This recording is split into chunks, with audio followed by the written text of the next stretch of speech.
Noble Order. I am Hindol Sengupta.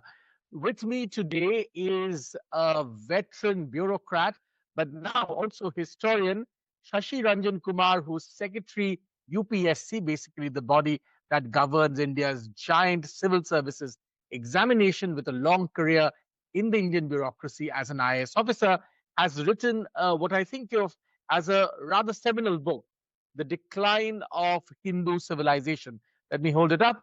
The Decline of Hindu Civilization, written by Shashi Ranjan Kumar ji, Lessons from the Past. It's been published by Rupa Publication. We're going to talk about this with Shashi Ranjan Kumar to talk about at a time when India is talking about being a civilizational state, which undoubtedly has Hindu characteristics. In a sense, what does the decline of Hindu civilization really mean? Why we should study it, why we should understand it, what it means for our today, and what it could mean for our tomorrow. Shashi Ranjan Kumarji, thanks very much for your time. Welcome. Thank you very much and good evening. Let me at the outset thank you for a very kind introduction and also for giving me this opportunity to have a conversation with you. It's a pleasure having you with us. Let's begin by framing the conversation, Shashiji, by talking about why some people may ask, okay, it's all very well that you have, documented this decline of Hindu civilization, but it's important historically. Why is it important for us today? And most importantly, why is it important for India's future? I mean, history gives us lessons.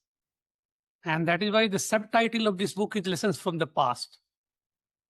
And I have tried to demonstrate in this book that till about 12th century, we were almost at the pinnacle of our intellectual thought. And then because of foreign invasions and everything else, as are well documented, there was a long decline, a long intellectual contraction. It's very important to know, first of all, what our achievements were. Because there is a lot of confusion. Some people tend to exaggerate it and many more tend to undermine it. What I've tried to do in this book is to very precisely portray what actually were our achievements in fields such as mathematics, astronomy, aesthetics, statecraft, without any kind of sentimental attachment of the sort. Also, I have tried to compare it with other civilizations like the Greco-Roman and the Chinese, so that we have a comparative perspective that at that point of time in history, how we compared with other such civilizations. And then suddenly we find that whole thing crumbles as Turkic invasions begin. And within 100 years of establishment of the Sultanate, practically entire India, except the southern tip of the country, comes under the Delhi Sultanate. Why this is important? Because first of all, we have to understand what we were. Only when we understand truly what we were, that we will be able to think of what we would like to become in the future. If we think that we were nothing, then what kind of ambition we will have? Therefore, it's very, very important to understand what we were in the past. And because I always feel that the road to the future goes through the past. We cannot divorce our present from the past, and therefore we cannot go where we want to go unless we know our past. So let's talk about a few things that you think are most interesting for our present from our past. You mentioned many things. You mentioned science, you mentioned technology, you mentioned mathematics, and a whole range of things.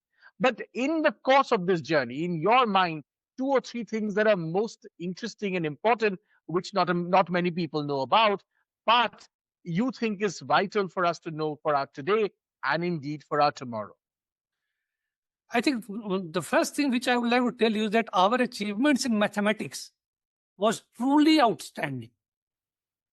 I mean, right from even when uh, we are not doing much in most part of India, beginning with around 14th century, we have the Kerala School of Astronomy that preserves the knowledge of mathematics and astronomy in their schools. So it's mathematics is very important, and our achievements right from invention of zero. For example, more or less know that zero was invented in India, that we all know. But what actually we invented in zero is not particularly known, is not properly understood. Zero was there much before India, also in Babylonian civilization. It was known in Babylon, where it was represented by two slanted wedges. It was known to the Mayans, where it was represented by a shell. It was known to the Chinese, but the Chinese did not use any symbol for zero. They used a blank space for zero. What then is our contribution to zero in the historical journey? And in this book, I have written that it is in India that zero becomes a multi-dimensional mathematical object. Before that, it was a placeholder. Somewhere it was a placeholder. In Chinese decimal system, it was a placeholder. In Babylonian system, it was a placeholder. In Egyptian system, it was merely a direction separator. When they used to make pyramid, they used to mark zero. They used to call it naf, NFR, naf. Below naf is ground, above is above ground. So zero meant ground level. What happened in India is that zero for the first time becomes a number in its own right, on which mathematics arithmetic can be performed.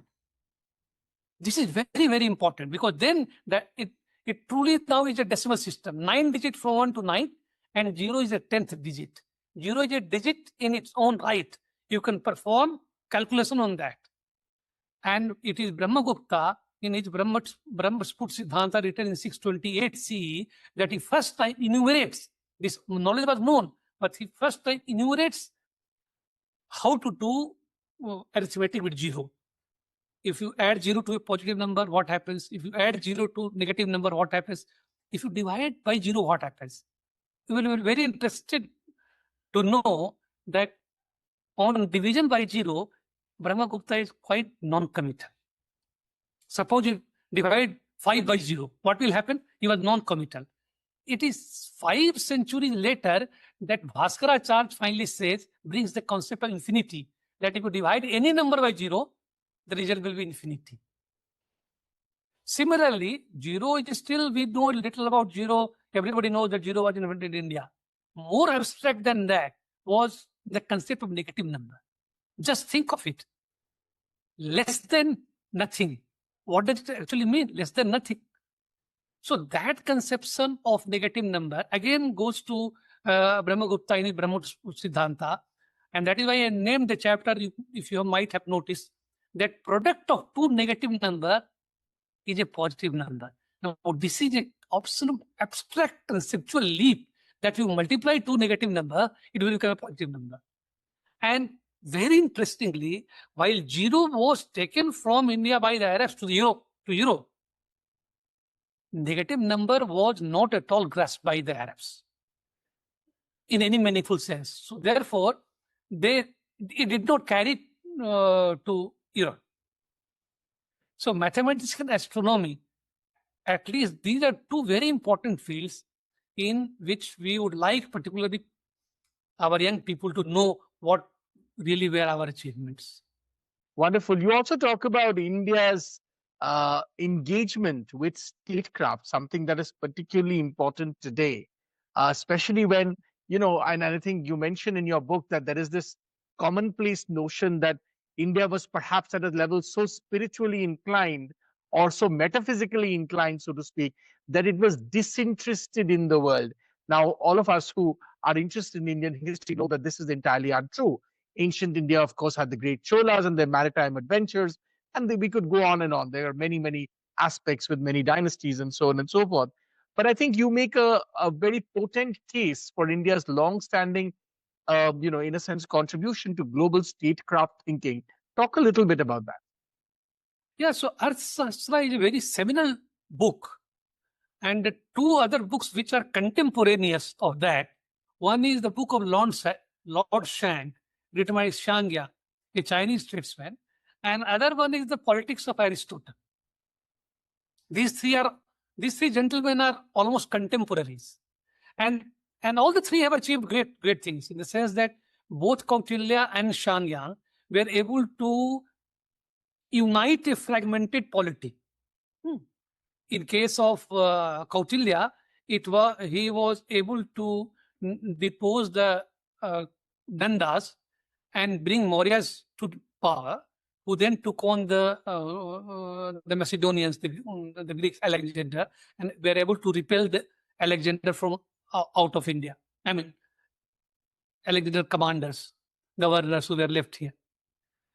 And similarly, Lord Shang, he was able to create a unified Qin state for the first time. In case of Arthashastra, you will find that it is very different from two other books. First of all, it goes into nitty-gritty of administration. How many there are at the helm, at the top there is a king, and there are councillors, mantri, and below there are various departments. He has named not less than 40 departments in Arthashastra, and there are Dhaksha, departmental heads. So it lays down a very elaborate bureaucratic system to govern the country. At a conceptual level, it gives a full-fledged, since you are a professor of international relations, it gives a full-fledged theory of international relations. The Sadgunya theory, the 6 ways how you can deal with a foreign power. Similarly, it talks of mandala theory, concentric mandala theories, that the kingdom which is next to you will be your enemy, and the next concentric rings, all those countries are your friends. So, Sadgunya, mandala theory, then also Sapang theory. In BCE, he is laying down a definition of comprehensive power of the state. What is comprehensive power of the state? He says it comprises of 7 limbs.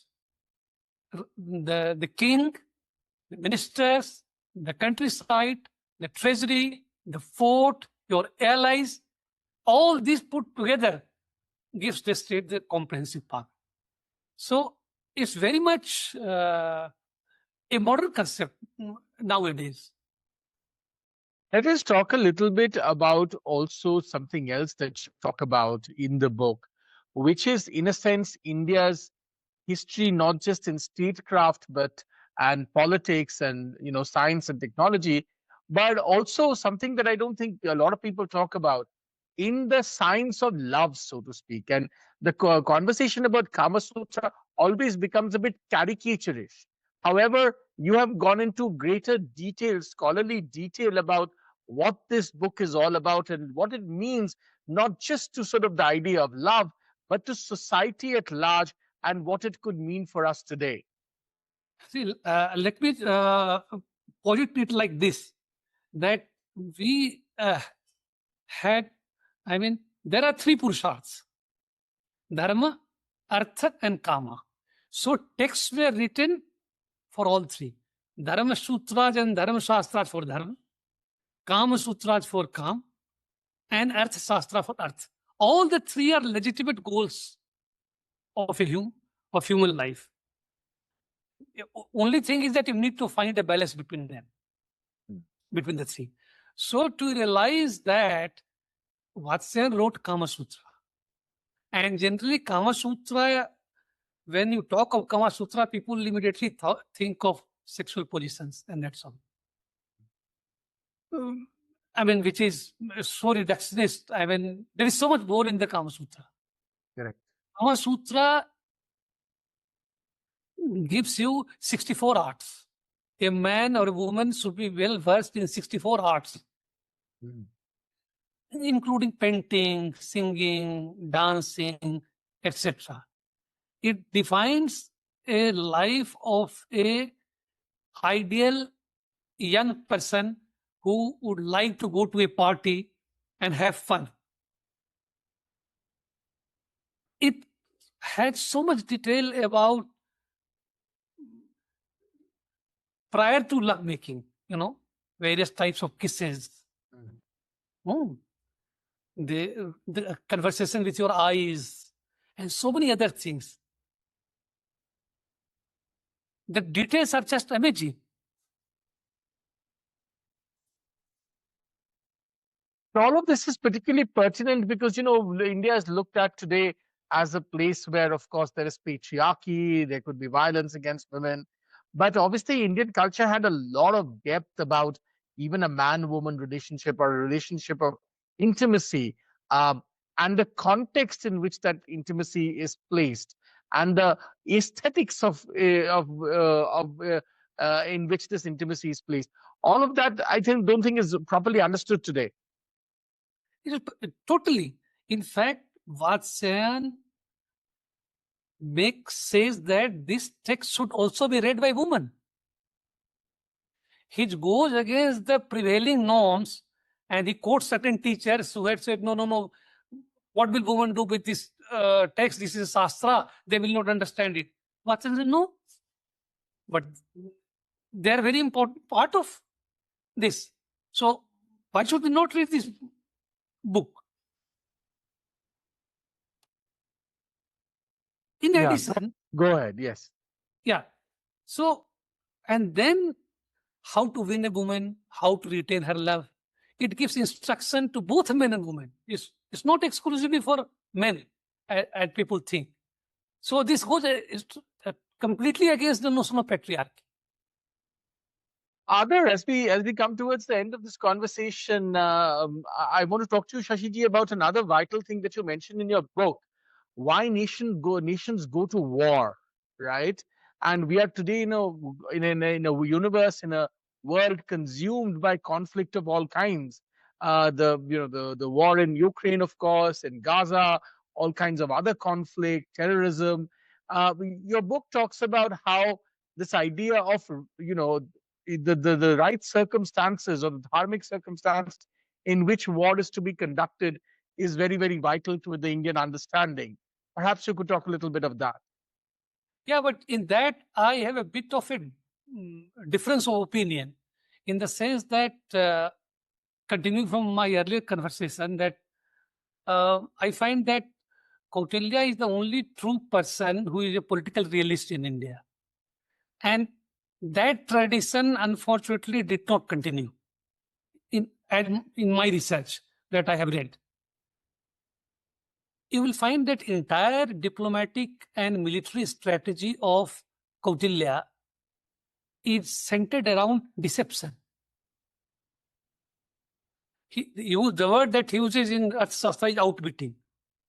And outwitting your opponents is so vital to Arthashastra, but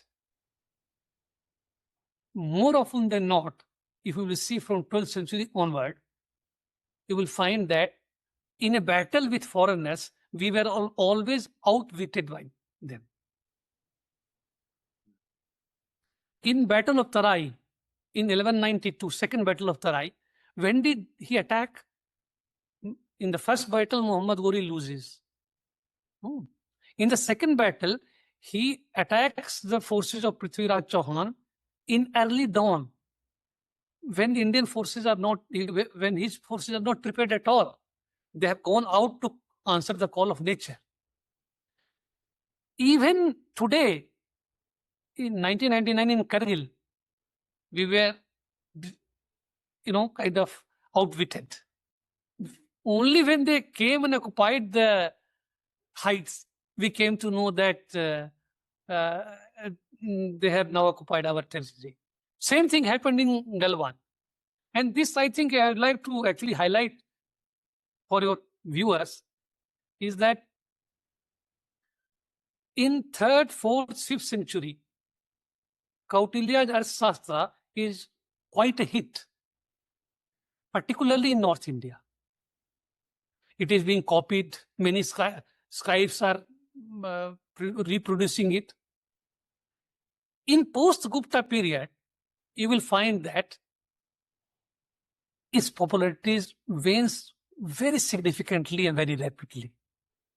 And my hypothesis is that And that is why you will find that Niti Sar of Kamandaki, which is otherwise indebted to the Arthashastra for much of its material, in that Niti Sara, the word outwitting is completely absent.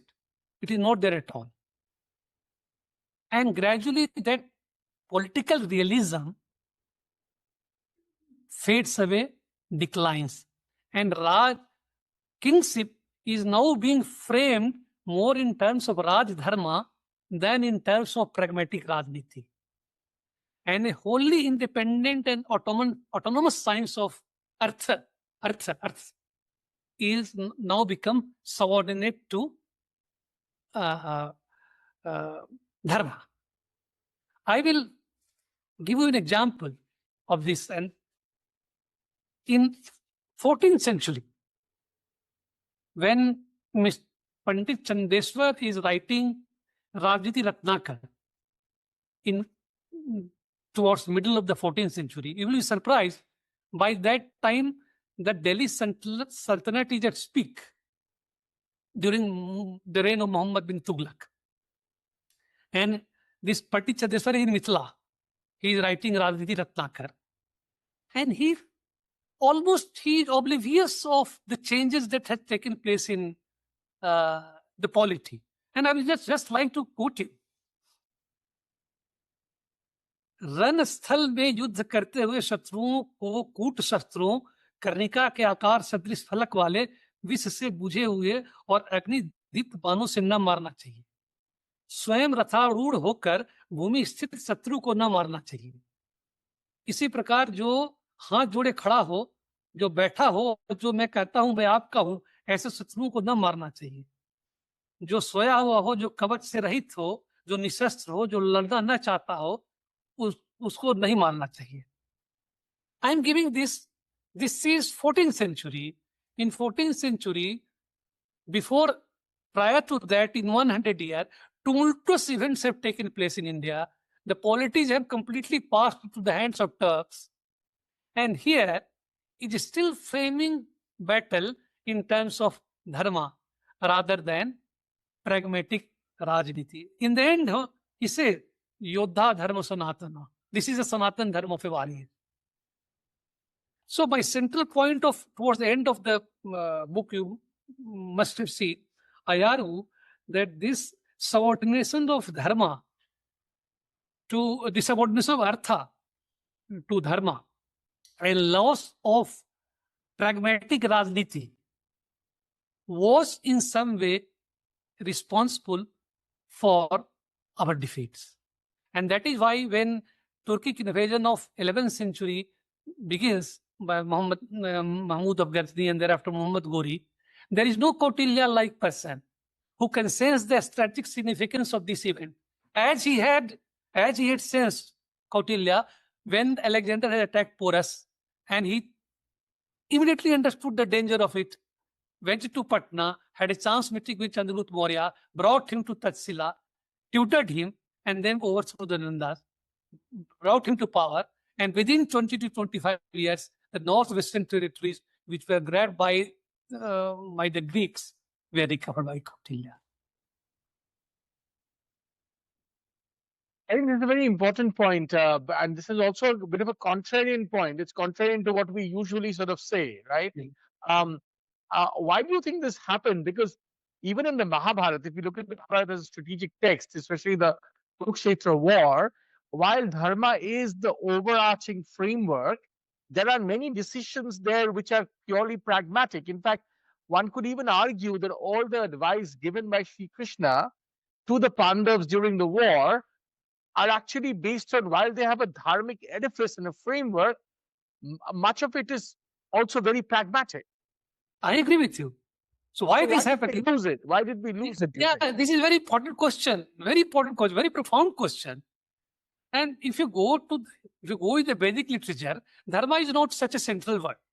When does it acquire centrality? Gradually starts acquiring centrality is then when Buddhists, particularly Ashoka, makes dhamma a very central part of both his religious and political ideology.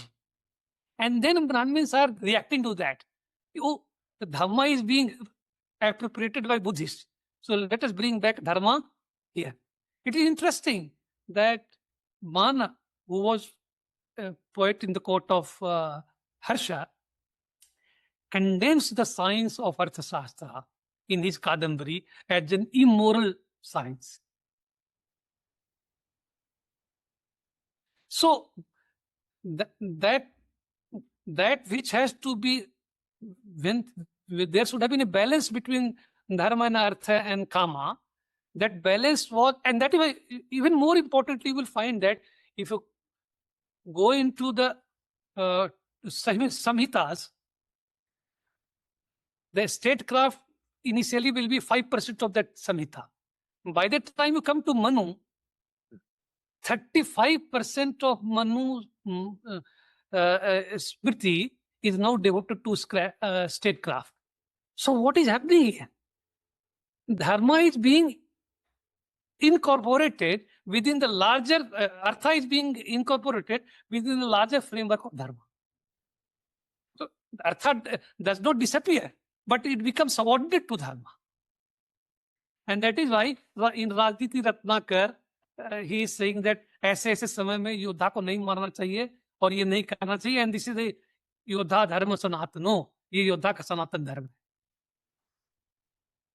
I want to ask you, Shashiji, some may say that, well, I mean, if we were to, think in these lines, well, I mean, already the society that we live in is a low trust society, right?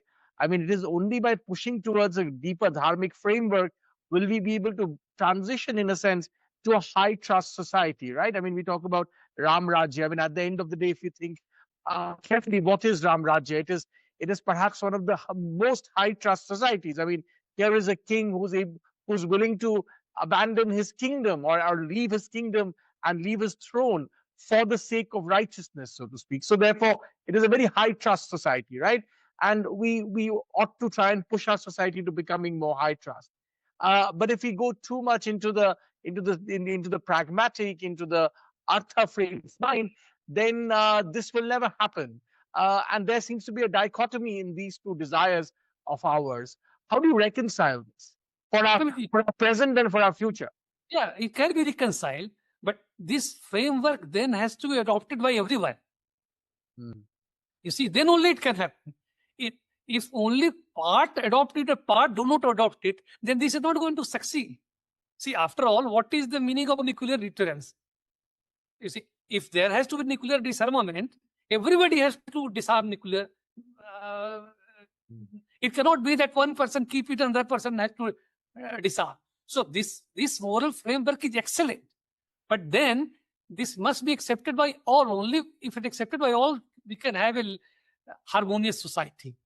As long as there are people who do not subscribe to this view, then what option do you have? If you leave this wholly pragmatic thing, you invite your own destruction. This is a very important thing. You're saying that this is all very well if the other side, your adversary, your rival, also works within this framework. But if your rival entirely dismisses this framework, then you are impeded by this framework. You're never being able to effectively counter the rival. Correct. In a sense, which is what happened to when say Muhammad Ghori and others attacked us. Because I have given an example in this book of one of Veer Singh Tomar, ruler, who used the same technique as was being used by the Turk. He called them and served a feast and then put poison in the feast and killed them. But what happens? The Khadag Rai, Pandit Khadag Rai, in his writing, condemns this act of Veer Singh Tomar as immoral, which is fine. But the point is that unless everybody adopts this framework, it's not going to work. As you said, this attack at the early morning of dawn, which is totally breaking the norms of war, if your adversary is willing to do things like this, you have no choice. Exactly. So work on a pragmatic framework. In Arthashastra, Kautilya talks of Prakash Yuddha, which is open war. Open war, Yes. what it means? At a war at a place of choosing, pre-decided time and place. Yes. Then he talks of Kut Yuddha, covert war. Then he talks of Tushti Yuddha. He still says, Kautilya is not an immoral person. He still says that Prakash Yuddha is the most favorable form of fighting war. Correct. Open war. But if not, then you have to go to Kut Yuddha. You have to adopt Tushti Yuddha, silent war.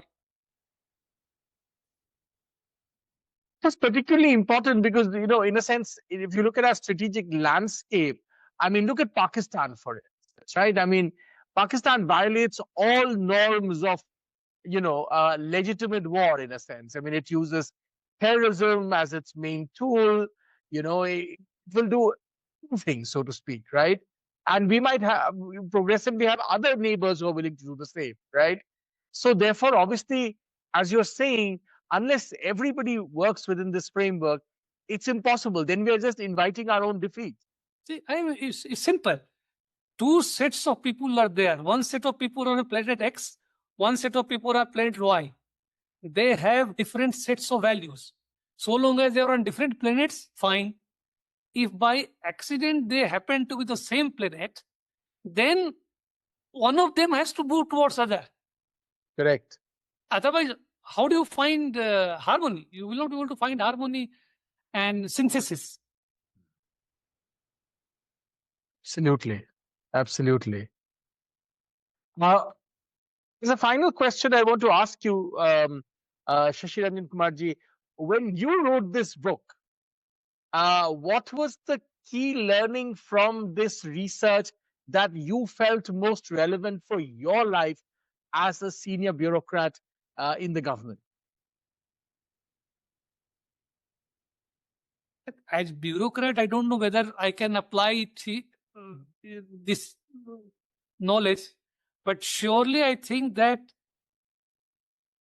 growing up as a child, or even though my background is science, I was myself not aware of these achievements. Right. Frankly speaking. Right. And even if somebody told me, even now when there are many friends who are from IT, even if when I tell him that all these achievements were in our past, they refuse to believe it. Unbelievable. They refuse to believe. Tragedy. This is the tragedy of India. Yeah. So, like I said about calculus, that some elementary idea of calculus were invented by Kerala School of Astronomers and Mathematicians at least 200 years before Newton and Leibniz. But people just are not able to believe it, that we were able to do that.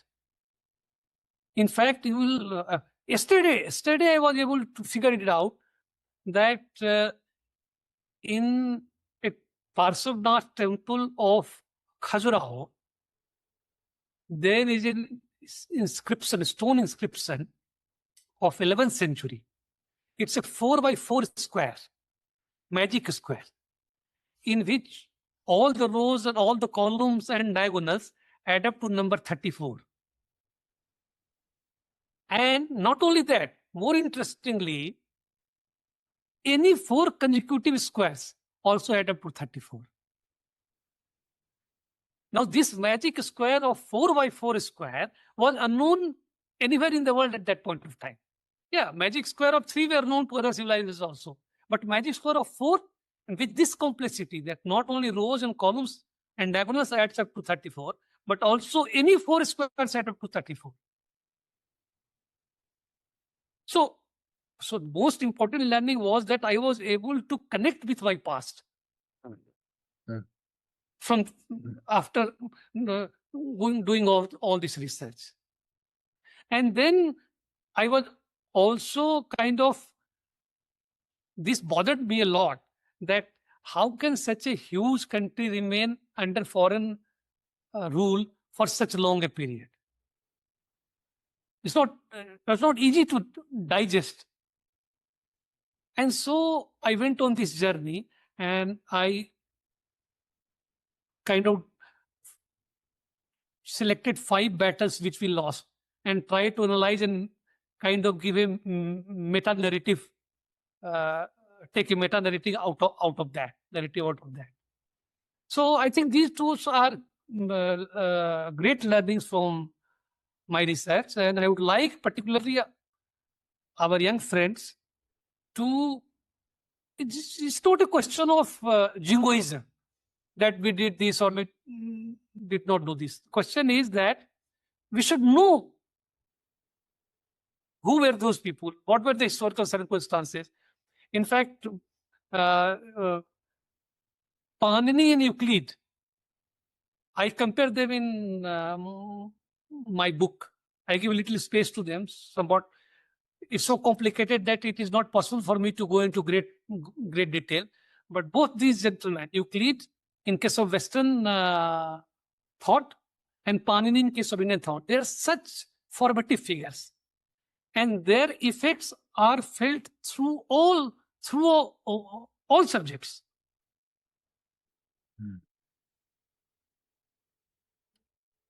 Most Indians are not even aware of these things. Exactly.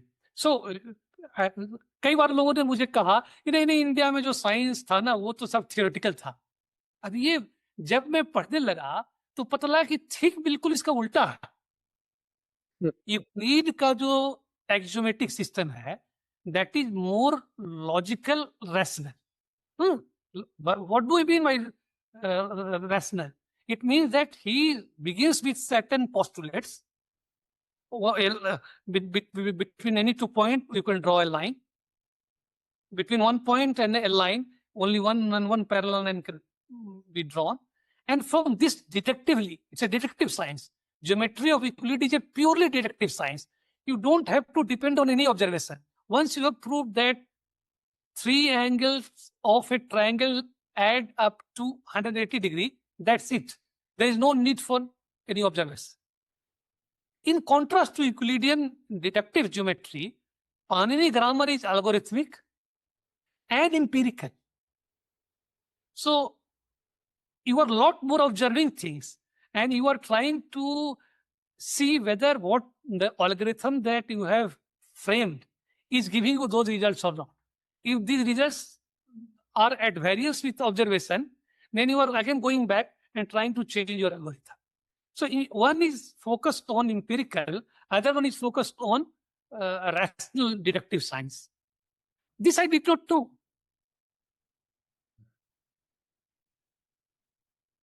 Your book is full of wonderful information about various such things that many people didn't know and indeed don't know today. And that, of course, caused the decline of Hindu civilization. And that's why we must know lessons from the past. Shashi Ranjan Kumarji, thanks very much and congratulations on a wonderful book. No doubt there'll be many more from you in the future.